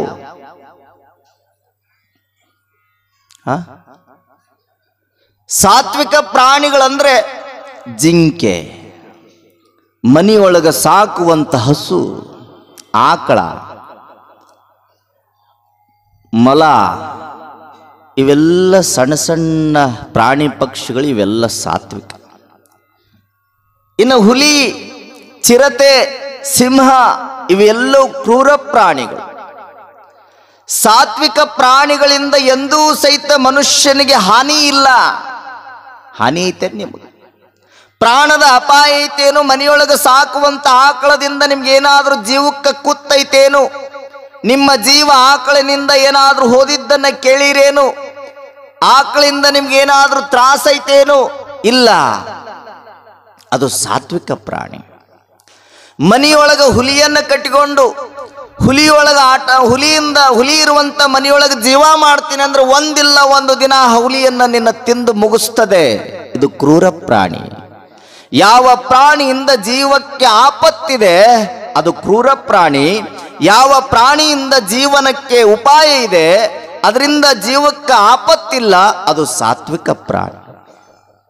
ಅದಕ್ಕೆ ನಾವು ನಮ್ಮ ಜೀವ ಕಳ್ಕೋಬಾರ್ದು ಅಂದ್ರೆ, ನಮ್ಮ ಜೀವ ಹೋಗಬಾರ್ದು ಅಂದ್ರೆ ಸಾತ್ವಿಕ ಪ್ರಾಣಿಗಳ ಸಂಘವನ್ನು ಮಾಡು. ಮನೆಯೊಳಗ ನೀರದಾವ, ಸ್ನಾನ ಮಾಡಬೇಕಾದ್ರ ಬಿಸಿನೀರು ಅದಾವ, ತಣ್ಣೀರು ಅದಾವ. ಈಗ ಬೇಸಿಗೆ ಕಾಲದೊಳಗ ಹೊಲದೊಳಗ ದುಡ್ಕೊಂಡು ಬಂದಿರುವಂತ ರೈತ ಮಧ್ಯಾಹ್ನ 12:30 ಅಥವಾ 1 ಗಂಟೆ 2 ಗಂಟೆ ಆಗಿರ್ತದ. ಮನೆಗೆ ಬಂದ ಮೇಲೆ ಸ್ನಾನ ಮಾಡ್ತೀನಿ ಅಂತ ಹೆಂಡತಿಗೆ ಹೇಳ್ತಾನ. ಹೆಂಡತಿ ಅಂತಾಳ, ಸ್ನಾನ ಮಾಡ್ತೀರೇನು? ಹೌದು ಮಾಡ್ತೀನಿ. ಹಾಗಾದ್ರೆ ಒಲಿ ಮೇಲೆ ಕುದಿಯುವಂಗ ನೀರು ಕಾಯಿಸ್ಕೊಡ್ತೀನಿ, ಆರಾಮ್ ಇರ್ತೀರಿ ಅಂತ ತಿಳ್ಕೊಂಡು ಬಿಸಿ ನೀರನ್ನು ಕಾಯಿಸ್ಕೊಟ್ಟು ಸ್ನಾನ ಮಾಡಿಸಿದ್ರೆ ಅವನಿಗೆ ಆನಂದ ಸಿಗೋದಿಲ್ಲ. ಬಿಸಿ ನೀರಿನಿಂದ ಈ ತಾಪವನ್ನ ಸಹಿಸಿಕೊಳ್ಳಕ್ಕಾಗೋದಿಲ್ಲ. ಬೇಸಿಗೆ ತಾಪ ದೂರ ಆಗಿ ಆನಂದ ಆಗಬೇಕು ಮನುಷ್ಯನಿಗೆ ಅಂದ್ರೆ ಈ ಬೇಸಿಗೆಯ ಸಂದರ್ಭದೊಳಗೆ ಮಧ್ಯಾಹ್ನ ಅಥವಾ 12-1 ಗಂಟೆ ಸುಮಾರಿಗೆ ತಣ್ಣೀರಿನ ಸ್ನಾನ ಮಾಡಿದ್ರೆ ಎಷ್ಟು ಆರಾಮ ಅನಿಸುತ್ತ, ಎಷ್ಟು ಹಾಯಾಗಿ ಅನಿಸುತ್ತ, ಎಷ್ಟು ಖುಷಿ ಇರ್ತದ. ಹಂಗ ಬಿಸಿ ನೀರಿನಿಂದ ನಮಗೆ ಆಪತ್ತಿದೆ ಹೊರತಾಗಿ ತಣ್ಣೀರಿನಿಂದ ಆಪತ್ತಿಲ್ಲ. ಪ್ರಾಪ್ತ ಅಪ್ರಾಪ್ತ ಅಂತ ಬರ್ತಾ. ಪ್ರಾಪ್ತ ಅಪ್ರಾಪ್ತ, ಯಾವುದರಿಂದ ಪ್ರಾಪ್ತ ಯಾವುದರಿಂದ ಅಪ್ರಾಪ್ತ ಅಂದ್ರ ಆಕಳಿನಿಂದ ನಮ್ಗ ಪ್ರಾಪ್ತ. ಅದೇ ಆಕಳ ಹಾಲನ್ನು ನಾವು ಕುಡಿದ್ರೆ, ಆಕಳ ಕಸವನ್ನ ತಿಂತದ, ಹುಲ್ಲನ್ನು ತಿಂತದ, ಬೇಡವಾಗಿರುವಂತ ಪದಾರ್ಥವನ್ನ ತಿಂದು ಆಕಳು ನಮ್ಗ ಶಕ್ತಿವರ್ಧಕವಾಗಿರುವಂತ ಹಾಲನ್ನು ಕೊಡುತ್ತದೆ. ಹಾಲು ಕುಡಿದು ದಷ್ಟಮುಷ್ಟಾಗಿ ದೇಹ ಸದೃಢವಾದ ಕಾಯವನ್ನು ಇಟ್ಕೊಂಡು ಬದುಕು ಅಂತ ತಿಳ್ಕೊಂಡು ಆಕಳ ನಮ್ಗೆ ಹಾಲು ಕೊಡ್ತದ. ಆ ಹಾಲು ತಗೋತೀವಿ, ಅದನ್ನು ಹೋಗಿ ಅಂಗಡಿಗೆ ಹಾಕ್ತೀವಿ, ಡೈರಿಗೆ ಹಾಕ್ತೀವಿ. ಹಾಕಿ ರೊಕ್ಕ ತಗೊಂಡು ಯಾವುದು ನಮಗೆ ಶಕ್ತಿವರ್ಧಕವಾಗಿರೋದಿಲ್ಲ, ಯಾವುದರಿಂದ ಈ ದೇಹಕ್ಕೆ ಆಪತ್ತಿದೆ ಅಂತದ್ದನ್ನು ರೊಕ್ಕ ಕೊಟ್ಟು ಆಲ್ಕೋಹಾಲ್ ಕುಡಿತೀವಲ್ಲ, ನಾವು ಆಲ್ಕೋಹಾಲ್ ಕುಡಿತೀವಲ್ಲ, ಸರಾಯಿ ಕುಡಿತೀವಲ್ಲ. ಹಾಲು ಶಕ್ತಿವರ್ಧಕವಾದ್ರೆ ಈ ಸರಾಯಿ ಆಲ್ಕೋಹಾಲ್ ಇದು ಶಕ್ತಿಯನ್ನ ಕಳೆದು ದೇಹವನ್ನ ಸುಟ್ಟು ಹೋಗುವಂತ ಕೆಲಸ ಮಾಡ್ತದೆ. ಅದೇ ಹಾಲನ್ನು ನಾವು ಕುಡಿದ್ರೆ ಶಕ್ತಿವರ್ಧಕ, ನಮಗೆ ಸದೃಢವಾದ ಕಾಯ ಆಗ್ತದೆ. ಅದೇ ಹಾಲನ್ನು ಹಾವು ಕುಡಿತು ಅಂದ್ರೆ ಹಾಲು ಕುಡ್ದೈತೆ ಅಂತ ಅಮೃತ ಕೊಡೋದಿಲ್ಲ. ಆ ಹಾವು ಎಂದಾದ್ರೂ ಒಂದು ದಿನ ಕೊಟ್ಟರು ಸಹಿತ ಅಮೃತ ಕೊಡೋದಿಲ್ಲ, ಕಾಯಂ ಸಾಯುವ ಮಟ್ಟ ವಿಷನ ಕೊಡ್ತದಲ್ಲ. ಹಾಗಾದ್ರೆ ಹಾವು ಚಲೋನೋ ಆಕಳ ಚಲೋನೋ? ಆಕಳದಂತ ಜನರನ್ನು ನಾವು ಅಪ್ಪಿಕೊಳ್ಳಬೇಕು, ಹಾವಿನಂತ ಜನರನ್ನು ನಾವು ದೂರ ಇಡಬೇಕು. ಗಾಳಿಯೊಳಗ ತಂಪಾದ ಗಾಳಿ, ಬಿರುಗಾಳಿ, ಬಹಳ ಬಿಸಿ ಇರ್ತದ, ಶೆಕೆ ಇರ್ತದ, ಒಟ್ಟ ಗಾಳಿ ಬೀಸೋದಿಲ್ಲ. ಒಂದಿಷ್ಟು ತಣ್ಣಗೆ ಗಾಳಿ ಬೀಸ್ತಿ ಅಂದ್ರ ನಾವು ಅದಕ್ಕೆ ಮೈ ಒಡ್ಡಿಕೊಂಡು ನಿಂತಂತೀವಿ, ಎಷ್ಟು ತಣ್ಣಗೆ ಗಾಳಿ ಬೀಸಾಕತೈತೆ, ಆಹಾ ಎಷ್ಟು ಆನಂದಪ್ಪ ಅಂತೀವಿಲ್ಲ. ಬೇಸಿಗೆ ಸಮಯದೊಳಗ, ಕುದಿಯುವಂತ ಸಮಯದೊಳಗ, ಇಂಥ ಸಮಯದಲ್ಲಿ ತಂಪಾದ ಗಾಳಿ ಸೂಸಿತು ಅಂದ್ರೆ ಎಷ್ಟು ಆನಂದ ಪಡ್ತೀವಲ್ಲ. ಅದೇ ಬಿಸಿ ಗಾಳಿ ಬೀಸ್ತು, ಬಿರುಗಾಳಿ ಬೀಸಿದಾಗ ಮೈ ಒಡ್ಡಿಕೊಂಡು ಬಿರುಗಾಳಿ ಬೀಸೈತಿ, ದೇವ್ಗಾಳಿ ಅಂತಿರಲ್ಲ ನೀವು, ಅಂತ ಗಾಳಿ ಬೀಸಿದಾಗ ಆಹಾ ಎಷ್ಟು ಆನಂದ ಅನಿಸುತ್ತಪ್ಪ ಅಂತೀವೇನು? ಯಾವುದರಿಂದ ನಮ್ಗೆ ಆಪತ್ತಿದೆ ಅದು ನಮಗ ಕೆಟ್ಟದ್ದಾಗ್ತದೆ, ಯಾವುದರಿಂದ ನಮಗೆ ಒಳಿತಾಗ್ತದೆ ಅದು ಒಳ್ಳೇದು ಅನ್ನುವಂಥ ಭಾವ ನಮಗೆ ಬರಬೇಕು. ಅದಕ್ಕೆ ಬಸವಣ್ಣವ್ರಂತಾರ, ಒಳ್ಳೆಯವರ ಸಂಘನೂ ಇದೆ, ಕೆಟ್ಟವರ ಸಂಘನೂ ಇದೆ. ನೀ ಮಾಡುವ ಸಂಘವನ್ನು ಯೋಚನೆ ಮಾಡಪ್ಪ, ಕೆಟ್ಟದ್ದರ ಮಾಡು, ಒಳ್ಳೆದರ ಮಾಡುವಂತ ಬಸವಣ್ಣವ್ರು ಹೇಳಿಕೊಂತ ಬರ್ತಾರಂದ್ರೆ ನಾವು ತಿಳ್ಕೊಳ್ಬೇಕು. ಜೀವನ ಪರ್ಯಂತರ ಸುಖದಿಂದ, ಖುಷಿಯಿಂದ, ನೆಮ್ಮದಿಯಿಂದ ನಾವು ಬದುಕಬೇಕಂದ್ರೆ ಸಜ್ಜನರ ಸಂಘವನ್ನ ಮಾಡಬೇಕು. ಸಜ್ಜನರಂದ್ರೆ ಯಾರ್ರಿ? ಒಳ್ಳೆಯವರು ಅಂದ್ರೆ ಯಾರ್ರಿ? ಭಾಳ ಮಂದಿ ಈಗ ಭೂಮಿ ಮೇಲೆ ಹೆಂಗದಾರ ಅಂದ್ರೆ ಹತ್ತಿ ಹಣ್ಣಿದ್ದಂಗ ಅದಾರ. ನೋಡಾಕ ಭಾಳ ಚಂದ ಹತ್ತಿ ಹಣ್ಣು, ಒಡೆದ್ರೆ ಸಾಕು ಬರೀ ಒಳಗೆ ಹುಳನ. ಅದೇ ಥರ ಬದುಕು ನಮ್ಮದಾಗಬಾರ್ದು. ನಾವು ಹೆಂಗಿರ್ಬೇಕಂದ್ರೆ ಹತ್ತಿಯ ಹಣ್ಣಿನಂಗೆ ಬದುಕಬಾರ್ದು. ಹತ್ತಿಯ ಹಣ್ಣಿನಂಗೆ ಬದುಕಿದ್ರೆ ಅದು ಬದುಕಲ್ಲ. ನಾವು ಹೆಂಗೆ ಬದುಕಬೇಕಂದ್ರ ಶರಣರು ಹೇಳ್ತಾರ, ಬೆಲ್ಲದ ಅಚ್ಚಿನಂಗೆ ಬದುಕೋ, ಸಕ್ಕರೆಯ ಪಾಕದಂತೆ ಬದುಕೋ. ನೀನು ಹೆಂಗೆ ಬದುಕಬೇಕಂದ್ರೆ ಹೂವಿನಲ್ಲಿ ಬರುವಂಥ ಮಕರಂದದಂಗೆ ಬದುಕೋ. ಯಾವ ಗಿಡದಲ್ಲಿರುವಂಥ ಬಳ್ಳಿಯೊಳಗಿರುವಂಥ ಹೂವೇನದ, ಆ ಹೂವಿನೊಳಗೆ ಮಕರಂದ ಇರ್ತದ. ಆ ಮಕರಂದವನ್ನು ಹೀರುವುದಕ್ಕಾಗಿ ದುಂಬೆ ಬಂದಾಗ ಯಾವ ಹೂವನೂ ಸಹಿತ ನನ್ನಲ್ಲಿರುವಂಥ ಮಕರಂದವನ್ನು ಹೀರಬೇಡ ಅಂತ ಹೇಳೋದಿಲ್ಲ ದುಂಬೆಗೆ. ಆ ದುಂಬೆ ಮಕರಂದವನ್ನು ಹೀರಿ ತೆಗೆದುಕೊಂಡು ಹೋಗಿ ಒಂದು ಕಡೆ ಸಂಗ್ರಹ ಮಾಡಿದ ಮೇಲೆ ಆ ಮಕರಂದದಿಂದ ಉತ್ಪತ್ತಿ ಆದದ್ದೇ ಜೇನುತುಪ್ಪ. ಹೌದಾ? ಹಾಗಾಗಿ ಒಳ್ಳೆಯವರ ಸಂಘವನ್ನು ಮಾಡುವಂತಾರ. ಒಳ್ಳೆಯವರ ಸಂಘ ಮಾಡು. ನೀನು ಜೇನುತುಪ್ಪದಂಗಿರು, ನೀ ಬೆಲ್ಲದ ಅಚ್ಚಿನಂಗಿರು ಅಂದಾಗ ಮಾತ್ರ ನಿನಗೆ ಒಳ್ಳೆಯವರು ಅಂತಾರ. ನಿನ್ನ ಜೀವನ ಇರುವವರೆಗೂ ಸಹಿತ ಒಳಿತನ್ನೇ ಮಾಡು. ಭಾಳ ದಿನ ಏನು ಬದುಕೋದಿಲ್ಲ. 100 ದಿನ ಬದುಕ್ತೀನಿ, 100 ವರ್ಷ ಬದುಕ್ತೀನಿ ಅನ್ನುವಂಥ ಮನೋಭಾವ ನಿಂದಿದ್ರೆ ಆ ಬದುಕು ಬದುಕಾಗೋದಿಲ್ಲ. 100 ವರ್ಷ ಬದುಕೋದು ಸಾಧ್ಯನೇ ಇಲ್ಲ. ಯಾವಾಗ ಹೊಕ್ಕೈತೋ ಹೇಳಕ್ಕಾಗೋದಿಲ್ಲ. ಅದಕ್ಕಂತಾರ ಅವರು 10ಕ್ಕೆ ಹಕ್ಕಿ, 20ಕ್ಕೆ ನಕ್ಕಿ, 30ಕ್ಕೆ ಮೂರ್ಖ, 40ಕ್ಕೆ ನಾಚಿಗೆ, 50ಕ್ಕೆ ಅರಿವು, 60ಕ್ಕೆ ಮರೆವು, 70ಕ್ಕೆ ರೋಗಿ, 80ಕ್ಕೆ ಬಾಗಿ, 90ಕ್ಕೆ ಗೂಗಿ, 100ಕ್ಕೆ ಹೊತ್ಕೊಂಡು ಹೋಗಿ. ಇಷ್ಟೇ ಬದುಕು. ಈ ಬದುಕನ್ನ ಸಾರ್ಥಕ ಮಾಡಿಕೊಳ್ಬೇಕಂತಾರ. 100 ವರ್ಷ ಅಥವಾ 100 ದಿನ, 100 ವರ್ಷ ಬೆಳೆದಂಥ ಒಂದು ಮರ ಒಂದು ಮನೆಗೆ ತೊಲೆಯಾಗಿ ನಿಲ್ತದೆ. 1000 ವರ್ಷಗಳ ಪರ್ಯಂತರ ಬಿಟ್ಟರೂ ಸಹಿತ ಆ ತೊಲೆ ಏನೂ ಆಗೋದಿಲ್ಲ. 100 ವರ್ಷ ಬೆಳೆದಂಥ ಒಂದು ಮರ 1000 ವರ್ಷವಾಗಿ ಮನೆಯ ತೊಲೆಯಾಗಿ ನಿಲ್ತದಂದ್ರೆ 100 ವರ್ಷ ಬದುಕುವಂತ ಈ ಮನುಷ್ಯನ ಬದುಕು ಸಹಿತ 1000 ವರ್ಷಗಳನ್ನು ಕಳೆದ್ರೂ ಸಹಿತ ನಮ್ಮ ದೇಹಕ್ಕಿಟ್ಟಿರುವಂಥ ಹೆಸರು ಈ ಭೂಮಿ ಮೇಲೆ ಶಾಶ್ವತವಾಗಿ ಉಳಿಲೇಬೇಕು. ಹಂಗೆ ನಮ್ಮ ಬದುಕಾಗಬೇಕು. ಕಲ್ಯಾಣದ ಶರಣರ ಬದುಕು ಅದು ಸ್ವಾರ್ಥದ ಬದುಕಲ್ಲ, ನಿಸ್ವಾರ್ಥದ ಬದುಕು.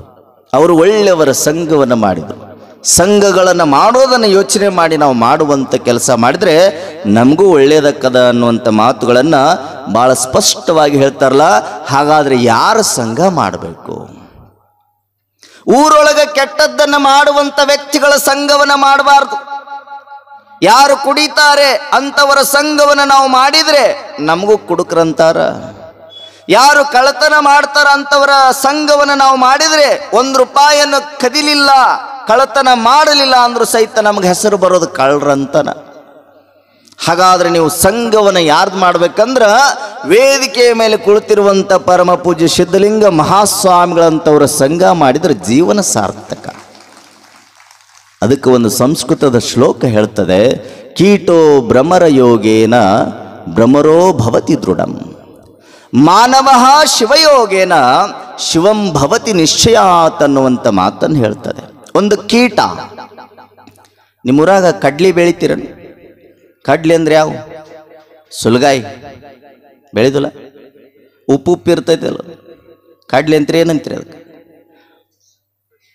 ನಮ್ಮ ಕಡೆ ಕಡ್ಲಿ ಅಂದ್ರೆ, ನಮ್ಮ ಕಡೆ ಕಡ್ಲಿ ಅಂತಾರೆ, ಒಂದೊಂದು ಕಡೆ ಈ ಸುಲ್ಗಾಯಿ ಅಂತಾರೆ. ನಮ್ಮ ಕಡೆ ಸುಲ್ಗಾಯಿ ಅಂದ್ವಿ ಅಂದ್ರೆ ಶೇಂಗಾಕ್ಕಂತೀವಿ ನಾವು, ಕಡ್ಲಿ ಅನ್ನೋದಿಲ್ಲ. ಹಿಂಗ ಕಡ್ಲಿ ಗಿಡ ಬೆಳೀತದ, ಸುಲ್ಗಾಯಿ. ಅದ್ರೊಳಗೆ ಒಂದು ಹುಳ ಇರ್ತೈತಿ ನೋಡ್ರಿ. ಹುಳ ಎಂಥದ್ದು ಇರ್ತೈತ್ರಿ? ಅದು ಏನ್ರಿ? ಹಸಿರು ಕೀಡಿ. ಹಾ, ಅದು ಹಿಂಗ ಹಿಂಗ ಹಿಂಗ ಹೋಗ್ತೈತಲ್ಲ. ಆ ಹಸಿರು ಕೀಡೆ ಇರ್ತದೆ. ಆ ಕೀಡೆಯನ್ನ ಒಂದು ಭ್ರಮರ ಏನ್ ಮಾಡ್ತದೆ ಅಂದ್ರೆ, ಒಂದು ಹುಳ ತನ್ನ 6 ಕಾಲ್ನ್ಯಾಗ ತಗೊಂಡು ಬರ್ತದೆ. ತಗೊಂಡು ಬಂದು ನಿಮ್ಮ ಮನೆಯೊಳಗೆ ಹಳೆ ಮಣ್ಣಿನ ಮನೆಗಳಿದ್ರ ಈಗಲೂ ಸಹಿತ ಮನಿ ಹಿಂದ ಮಣ್ಣಿನ ಗೋಡೆಯನ್ನು ಕಟ್ಟಿ ಒಂದು ಮನಿ ಮಾಡಿರ್ತಾವ. ಆ ಮನಿಗೊಂದು ಬಾಗ್ಲಾನು ಇಟ್ಟಿರ್ತಾವ. ಆ ಹೊಲದಲ್ಲಿರುವಂತ ಗಿಡದಲ್ಲಿರುವಂತ ಕೀಡೆಯನ್ನ ತನ್ನ ಕಾಲುಗಳಿಂದ ತಗೊಂಡು ಬಂದು ಮನಿ ನಿರ್ಮಾಣ ಆದಮೇಲೆ ಆ ಭ್ರಮರ ಏನು ಮಾಡ್ತದೆ ಅಂದ್ರೆ ತಗೊಂಡು ಬಂದು ಆ ಕೀಡೆಯನ್ನು ಒಳಗೆ ಹಾಕ್ತದೆ. ಒಳಗೆ ಹಾಕಿ ಅದರ ಡೋರ್ ಹಾಕ್ತದೆ. ಹಾಕಿದ ಮೇಲೆ ಸುಮಾರು 43 ಅಥವಾ 42 ದಿನಗಳ ಪರ್ಯಂತರ ಆ ಭ್ರಮರ ಆ ಮಣ್ಣಿನ ಗೋಡಿ ಸುತ್ತ ಗುಯ್ ಗುಯ್ ಗುಯ್ ಅಂತ ನಾದ ಮಾಡ್ತದೆ, ಶಬ್ದ ಮಾಡ್ತದೆ. ಯಾವಾಗ ಗುಯ್ ಗುಯ್ ಅಂತ ಶಬ್ದವನ್ನು ಮಾಡ್ತಿರ್ತದೆ, ಒಳಗಿರುವಂಥ ಕೀಡೆ ಅದು ಭ್ರಮರವಾಗಿ ಹೊರಹೊಮ್ಮುತ್ತಂತೆ. 43-44ನೇ ದಿನಕ್ಕೆ ಅದಕ್ಕೆ ಕೀಟೋ ಭ್ರಮರ ಯೋಗೇನ ಭ್ರಮರೋ ಭವತಿ ದೃಢಂ.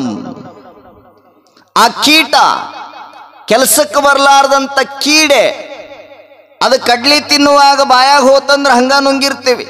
ಆಮೇಲೆ ಗೊತ್ತಾಕೈತಿ ನಮ್ಗೆ ಏನು ಕಡ್ಲಿ ತಿಂದುಬಿಟ್ಟಿವಿ, ಕಡ್ಲಿ ಜೊತೆ ಕೀಡಿನೂ ತಿಂದುಬಿಟ್ಟಿವಿ. ಆ ಕೀಡೆ ಅಂದ್ರೆ ನಾವೆಲ್ಲ ಹಾಗ ಮಖವನ್ನು ಕಿವುಚ್ತೀವಲ್ಲ, ಆ ಕೀಡೆ ಕೇವಲ ಗುಯ್ ಅನ್ನುವಂಥ ನಾದದಿಂದ ಬದಲಾವಣೆ ಹೊಂದದಂತೆ. ಹಾಗೆ ಹೇಳ್ತಾರವರು, ಮಾನವ ಶಿವಯೋಗೇನ ಶಿವಂ ಭವತಿ ನಿಶ್ಚಯಾತ್. ಯಾರು ಸಿದ್ಧಲಿಂಗ ಮಹಾಸ್ವಾಮಿಗಳವರ ಸಂಘವನ್ನು ಮಾಡ್ತಾರ, ಯಾರು ಮಹಾತ್ಮರ ಸಂಘವನ್ನು ಮಾಡ್ತಾರ, ಯಾರು ಅನುಭಾವಿಗಳ ಸಂಘವನ್ನು ಮಾಡ್ತಾರ, ಯಾರು ಯೋಗಿಗಳ ಸಂಘವನ್ನು ಮಾಡ್ತಾರ, ಯಾರು ತ್ಯಾಗಿಗಳ ಸಂಘವನ್ನು ಮಾಡ್ತಾರ, ಅವರಂತೆ ಅವರು ಪರಿವರ್ತನೆ ಆಗ್ತಾರ ಅನ್ನುವಂಥ ಸಿದ್ಧಾಂತವನ್ನು ನಾವು ತಿಳ್ಕೊಂಡು ಮಹಾತ್ಮರ ಸಂಘವನ್ನು ನಾವು ಮಾಡಲೇಬೇಕು. ಮಹಾತ್ಮರ ಸಂಘ, ಅದಕ್ಕೆ ಸಂಘ ಭಾಳ ದೊಡ್ಡದಿದೆ. ಯಾರನ್ನ ನಾವು ಸಂಘ ಮಾಡ್ತೀವಿ ಅದರಂಗೆ ನಾವು ಹಾಕೀವಿ. ಅದಕ್ಕೆ ನಾವು ಮಾಡುವಾಗ ಒಳ್ಳೆಯವರ ಸಂಘವನ್ನು ಮಾಡಬೇಕು. ಕೆಟ್ಟವ್ರ ಸಂಘ ಮಾಡಿದರೆ ಕೆಟ್ಟವ್ರು ಹಾಕೀವಿ. ಒಮ್ಮೆ ಕನ್ನಡ ಶಾಲೆ ಮಾಸ್ತರ ಮಸ್ತ್ ಡ್ರೆಸ್ ಗಿಸ್ ಮಾಡಿಕೊಂಡು, ಇನ್ಸೆಟ್ ಏನಂತಿರಲ್ಲ, ಇನ್ನು ಮಾಡಿಕೊಂಡು, ಟೈಗಿ ಹಾಕ್ಕೊಂಡು, ಕೈಯಾಗ ವಾಚ್ ಕಟ್ಟಿಕೊಂಡು, ಬೂಟ್ ಹಾಕ್ಕೊಂಡು, ಒಂದು ಕೈಯಾಗ ಪುಸ್ತಕ ಹಿಡ್ಕೊಂಡು ಬಸ್ ಸ್ಟ್ಯಾಂಡ್ ಹತ್ತಿರ ನಿಂತಿದ್ದ ಬಸ್ಸಿಗೆ ಹೋಗುವಾಗ ಬಸ್ಸಿನ ಹತ್ರ ಬಸ್ಸಿಗಾಗಿ ವೇಟ್ ಮಾಡಕತ್ತಿದ್ದ, ನಿಂತಿದ್ದ.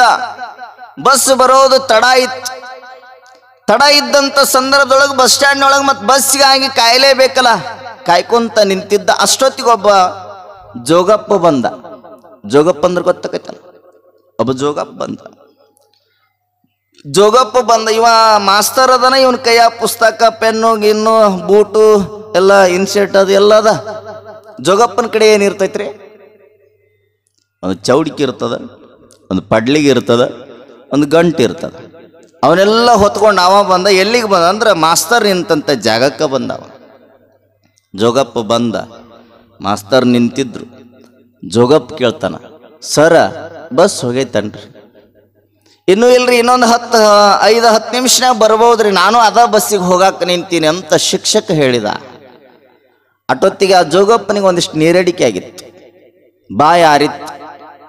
ಆ ಜೋಗಪ್ಪ ಅಂತಾನ, ಸರ ನಮ್ಮದು ಒಂದಿಟ್ಟು ಗಂಟು ನೋಡಿಕೊತ ನಿಂದ್ರಿ, ನಮ್ಮೆಲ್ಲ ಸಾಮಾನು ಇಲ್ಲೇ ಇಡ್ತೀನಿ, ಹೋಗಿ ಒಂದು ನೀರಿನ ಬಾಟ್ಲಿ ತರ್ತೀನಿ ಅಂದವ.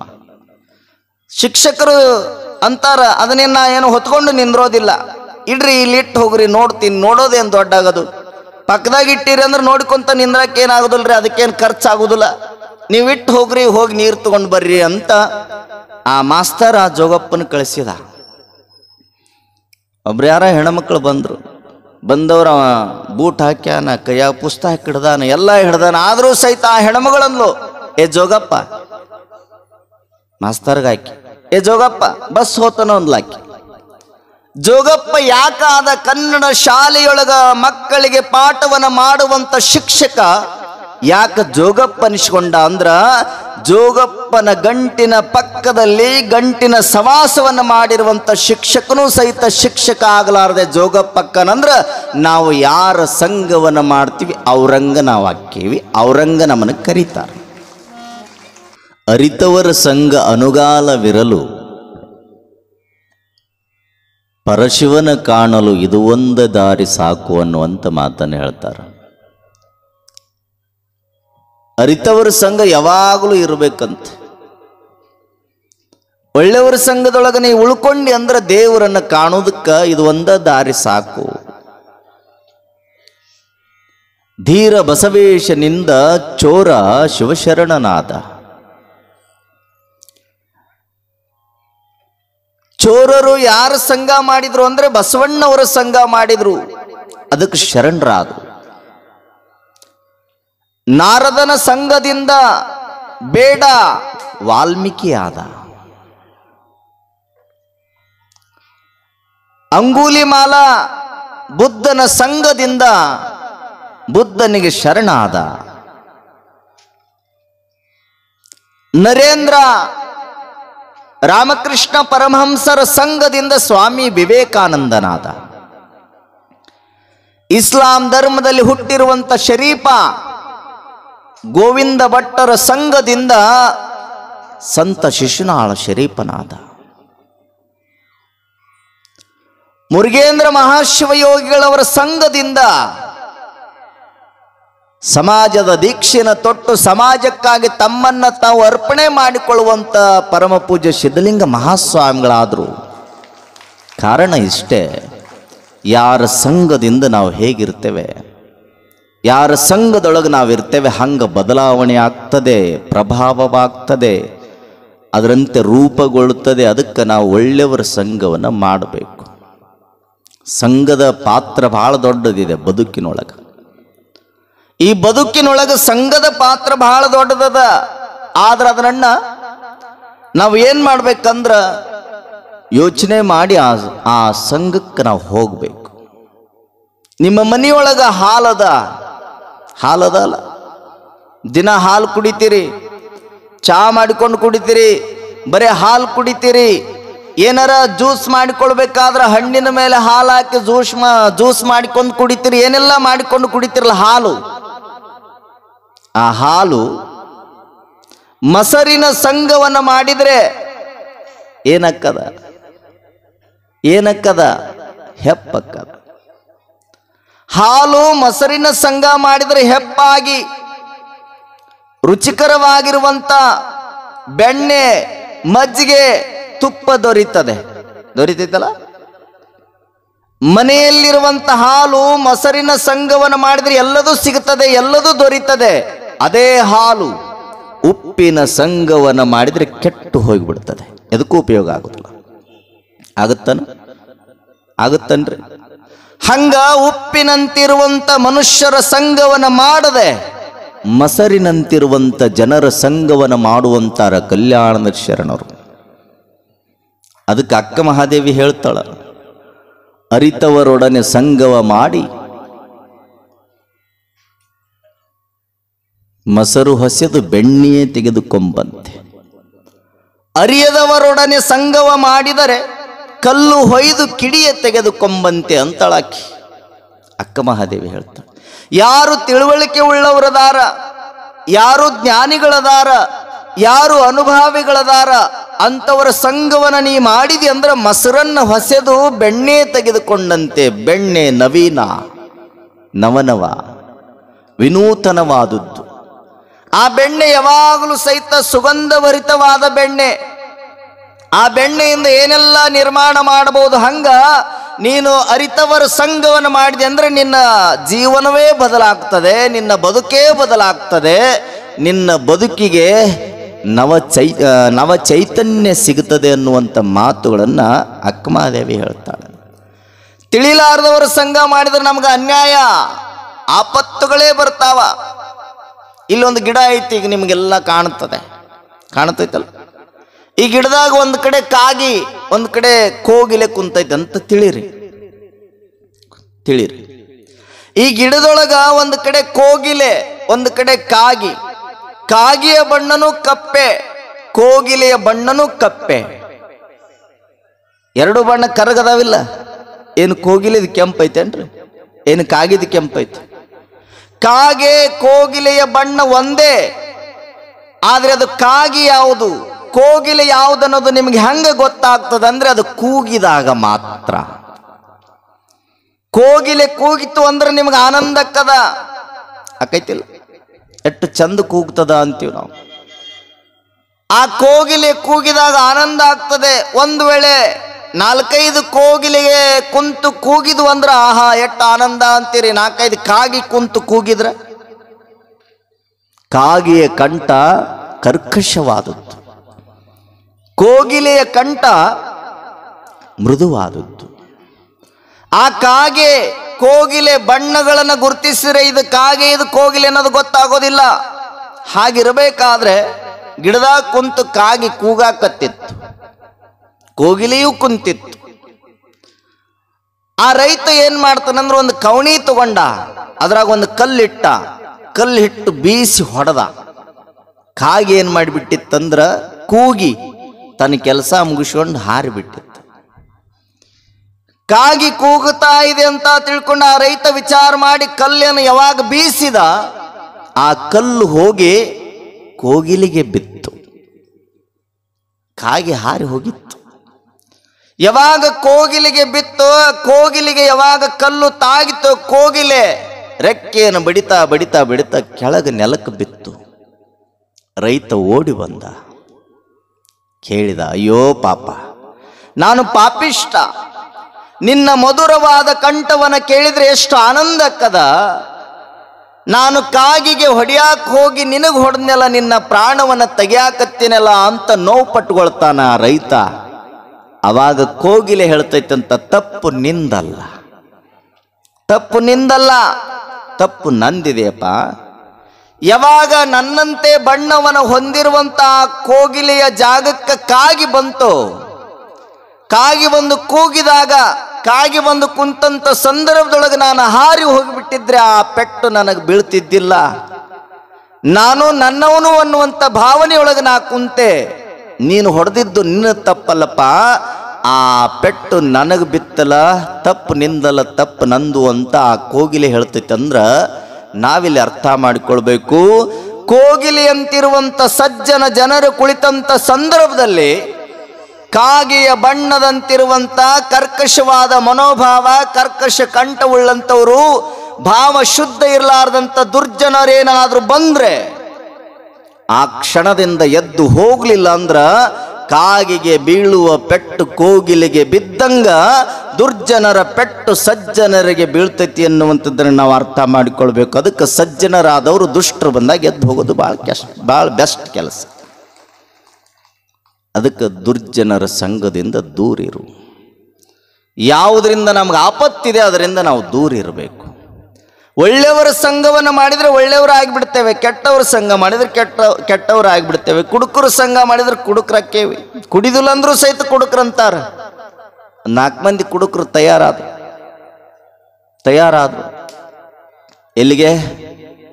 ಬಿಜಾಪುರದ ಗೋಳ್ಗುಮ್ಟ ಕಿತ್ಕೊಂಡು ಬಂದು ಬಾಗೆ ಹೊಡಿಯಾಗಿ ಇಡೋಣ ಅಂತ ಕುಡುಕರು. 4 ಮಂದಿ ಹೋದ್ರು. ಹೋದ ಮೇಲೆ ಬೇಸಿಗೆ ಸಂದರ್ಭ, ಅಂಗಿ ಬಿಚ್ಚಿದ್ರು ಮಕ್ಕಳು. ಅಂಗಿ ಬಿಚ್ಚಿ ಒಂದು ಕಡೆ ಮುದ್ದೆ ಮಾಡಿ ಸುತ್ತಿಟ್ರು. ಇಟ್ಟ ಮೇಲೆ ಈ ಭುಜನ ಗೋಳ್ಗುಮ್ಟ ಗಾಡಿ ಕೊಟ್ರಿ. ಈ ಭುಜ 4 ಮಂದಿ, ಆ ಕಡೆ ಒಬ್ಬ ಮೂಲಿಗೆ, ಈ ಕಡೆ ಒಬ್ಬ ಮೂಲಿಗೆ, ಆ ಕಡೆ ಮೂಲಿಗೆ, 4 ಮೂಲಿಗೆ ನಿಂತು ಹಿಂಗೆ ಭುಜ ಕೊಟ್ರು. ಕೊಟ್ಟ ಮೇಲೆ ಸಣ್ಣ ಸಣ್ಣ ಹುಡುಗರು ನೋಡಕ್ಕೆ ಬಂದಿರ್ತಾವಲ್ಲ, ಇವು ಹುಚ್ಚರಿದ್ದಂಗೆ ಅದಾವ. ಅಂಗಿ ಬಿಚ್ಚಿ ಇವು ಭುಜ ಕೊಟ್ಟು ನಿಂತಾವಂದ್ರೆ ಇವಕ್ಕೆ ಕಲ್ಲು ಹೋಗ್ಯಾನಂತ ಕಲ್ಲು ಹೋಗ್ಯಾಕತ್ತಿದ್ವು. ಅಲ್ಲಿ ಹುಡುಗರು ಓಡಾಡವು. ಇವ್ರು 4 ಮಂದಿ ಅಂದ್ರಂತ ಹಗರ ಇಟ್ಟಂಗಿ ಬೀಳಾಕತ್ತಾವು. ಇಟ್ಟಂಗಿ ಬೀಳಾಕ ಸಾಧ್ಯ ಏನ್ರಿ? ನೋಡಿ ಎಂಥ ಭಾವ. ಗೋಳುಗುಮ್ಟವನ್ನ ಕಿತ್ಕೊಂಡು ಬಂದು ನಾವು ಊರೊಳಗೆ ಸ್ಥಾಪನೆ ಮಾಡ್ತೀವಿ ಅಂದ್ರೆ ಅದು ಸಾಧ್ಯೇನು? ಅಂತ ಮೂಢ ಮತಿಗಳಾಗಿರುವಂಥ ಕುಡುಕರ ಸಂಘವನ್ನು ನಾವು ಮಾಡಿದ್ರೆ ನಾವು ಕುಡಿಲಿಲ್ಲ ಅಂದ್ರೂ ಸಹಿತ ಕುಡುಕರ ಅಂತಾರ. ಅದಕ್ಕೆ ಕುಡಿಯವರ ಸಂಘದಿಂದ ದೂರಿರು, ಕುಡಿತದ ಸಂಘದಿಂದ ದೂರಿರು, ಕೆಟ್ಟವರ ಸಂಘದಿಂದ ದೂರಿರು, ದುರ್ಜನರ ಸಂಘದಿಂದ ದೂರಿರು. ನಿನಗೇನಾದ್ರೂ ಆಪತ್ತು ಬರ್ತೈತಿ ಅಂದ್ರೆ ಅಂಥವ್ರ ಹತ್ರ ನೀ ಹೋಗಬೇಡ. ಹೋದಿ ಅಂದ್ರೆ ನಿನಗೆ ಆಪತ್ತು ತಪ್ಪಿದ್ದಲ್ಲ. ಅದಕ್ಕೆ ಶರಣರು ಹೇಳ್ತಾರ, ನೀ ಯೋಚನೆ ಮಾಡಬೇಕಾದ್ರೆ ಮೊಟ್ಟ ಮೊದಲು ಯೋಚನೆ ಮಾಡಿ, ಕಾಲಿಡಬೇಕಾದ್ರೆ ಯಾವ ಸಂಘವನ್ನು ಮಾಡಿದರೆ ನಮಗೆ ಲಾಭ ಇದೆ ಅನ್ನುವಂಥದ್ದನ್ನು ಯೋಚಿಸಿ ನೀನು ಕಾಲನ್ನು ಇಡು, ಹೆಜ್ಜೆಯನ್ನಿಡು ಅನ್ನುವಂಥ ಸಿದ್ಧಾಂತವನ್ನು ಎಲ್ಲರೂ ಹೇಳ್ಕೊತ ಬರ್ತಾರಂದ್ರೆ ನಾವು ತಿಳ್ಕೊಳ್ಬೇಕು. ನಾವು ಒಳ್ಳೆಯವರ ಸಂಘವನ್ನು ಮಾಡಿ ಒಳ್ಳೆಯವರಾಗಿ 100 ವರ್ಷ ಬದುಕಲಿಲ್ಲ ಅಂದ್ರೂ ಚಿಂತೆ ಇಲ್ಲ. ನಾವು 50 ವರ್ಷ ಬದುಕಿದ್ರು ಸಾಕು, 10 ವರ್ಷ ಬದುಕಿದ್ರು ಸಾಕು. ಎಷ್ಟು ವರ್ಷ ಬದುಕ್ತೀವಲ್ಲ ಅಷ್ಟು ವರ್ಷ ಎಲ್ಲರ ಬಾಯಾಗ ಉಳ್ಕೊಂಡು ಹೋಗಿಬಿಟ್ರೆ ನಮ್ಮ ಜನ್ಮ ಸಾರ್ಥಕ ಅನ್ನುವಂಥ ಸಿದ್ಧಾಂತವನ್ನ ಕನ್ನಡ ನಾಡಿನ ಎಲ್ಲ ಶರಣರು, ದಾರ್ಶನಿಕರು, ಅನುಭಾವಿಗಳು ಹೇಳ್ಕೊಂತ ಬರ್ತಾರಂದ್ರೆ ನಮ್ಮ ಬದುಕು ಹಾಗಾಗಬೇಕು. ಅದಕ್ಕೆ ನಮ್ಮ ಬದುಕು ಏನಾಗಬೇಕಂದ್ರ 100 ವರ್ಷರ ಬದುಕ್ರಿ, 50 ವರ್ಷರ ಬದುಕ್ರಿ, 60 ವರ್ಷರ ಬದುಕ್ರಿ, 10 ವರ್ಷರ ಬದುಕ್ರಿ. ಆದ್ರೆ ಬದುಕು ಹೇಗಿರ್ಬೇಕಂದ್ರ ಹೂವಿನ ಬದುಕಿದ್ದಂಗೆ ಇರ್ಬೇಕಂತ. ಹೂವಿನ ಬದುಕು. ಒಂದು ಹೂ ಯಾರಿಗೆ ಬೇಡ ಹೇಳ್ರಿ? ಹೂ ಯಾರಿಗೆ ಬೇಡ? ಎಲ್ಲರೂ ಬೇಡ ಅಂತೀರಿ. ಹೂವಿನ ಬದುಕು ನಿಮ್ಮದಾಗಬೇಕು. ಒಂದು ಹೂ ಎಷ್ಟು ದಿನ ಬದುಕುತ್ತೆ? 2 ದಿನ ರೀ. 2 ದಿನ, 1 ವರ್ಷ. 1 ವರ್ಷ ಯಾಕ್ರಿ? 100 ವರ್ಷನೂ ಬದುಕುತ್ತೆ. ಯಾವುದು? ಪ್ಲಾಸ್ಟಿಕ್ ಹೂವು. ಆ ಪ್ಲಾಸ್ಟಿಕ್ ಹೂಗೇನೂ ಆಗುದಿಲ್ಲ. ಆದ್ರ ಕೃತಕವಾಗಿರುವಂತ ಹೂ ಏನಾರ ಆಗುತ್ತೇನೋ? ಆಗುದಿಲ್ಲ.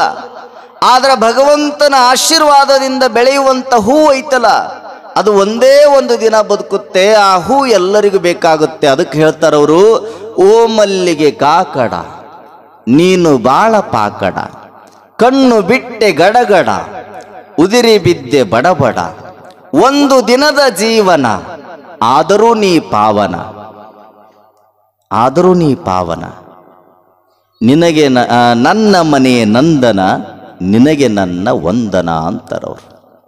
ಒಂದು ದಿನ ಬದುಕುತ್ತೆ ಹೂ. ಆ ಹೂ ಎಲ್ಲರಿಗೂ ಬೇಕಾಗುತ್ತೆ. ಅದಕ್ಕೆ ಹೂ ಅರಳುತ್ತ ಅಂದ್ರೆ ನೀನು ಬಹಳ ತಿಳ್ಕೊಳ್ಬೇಕು. ಒಂದು ಹೂ ಅರಳಬೇಕಾದ್ರೆ ಅದು ಯಾವುದರ ಸಂಘವನ್ನು ಮಾಡಿದ ಅರಳುತ್ತಂದ್ರೆ, ಒಬ್ಬವ ಶ್ರೀಮಂತ ಒಂದು ಹೂವಿನ ಮಗ್ಗನ್ನು ಹರ್ಕೊಂಡು ಬಂದು ಮನೆಯೊಳಗೆ ಬಂಗಾರದ ತಟ್ಟೆಯೊಳಗಿಟ್ಟ ಮೊಗ್ಗನ್ನ ಇಟ್ಟು ಅರಳೇ ಹೂ ಅರಳು ಅನ್ನುವಂತ ಮಾತನ್ನು ಹೇಳ್ತಾನ. ಅದಕ್ಕೆ ಪೂಜೆ ಮಾಡ್ತಾನ, ಅರಳಬೇಕು ಅಂತ.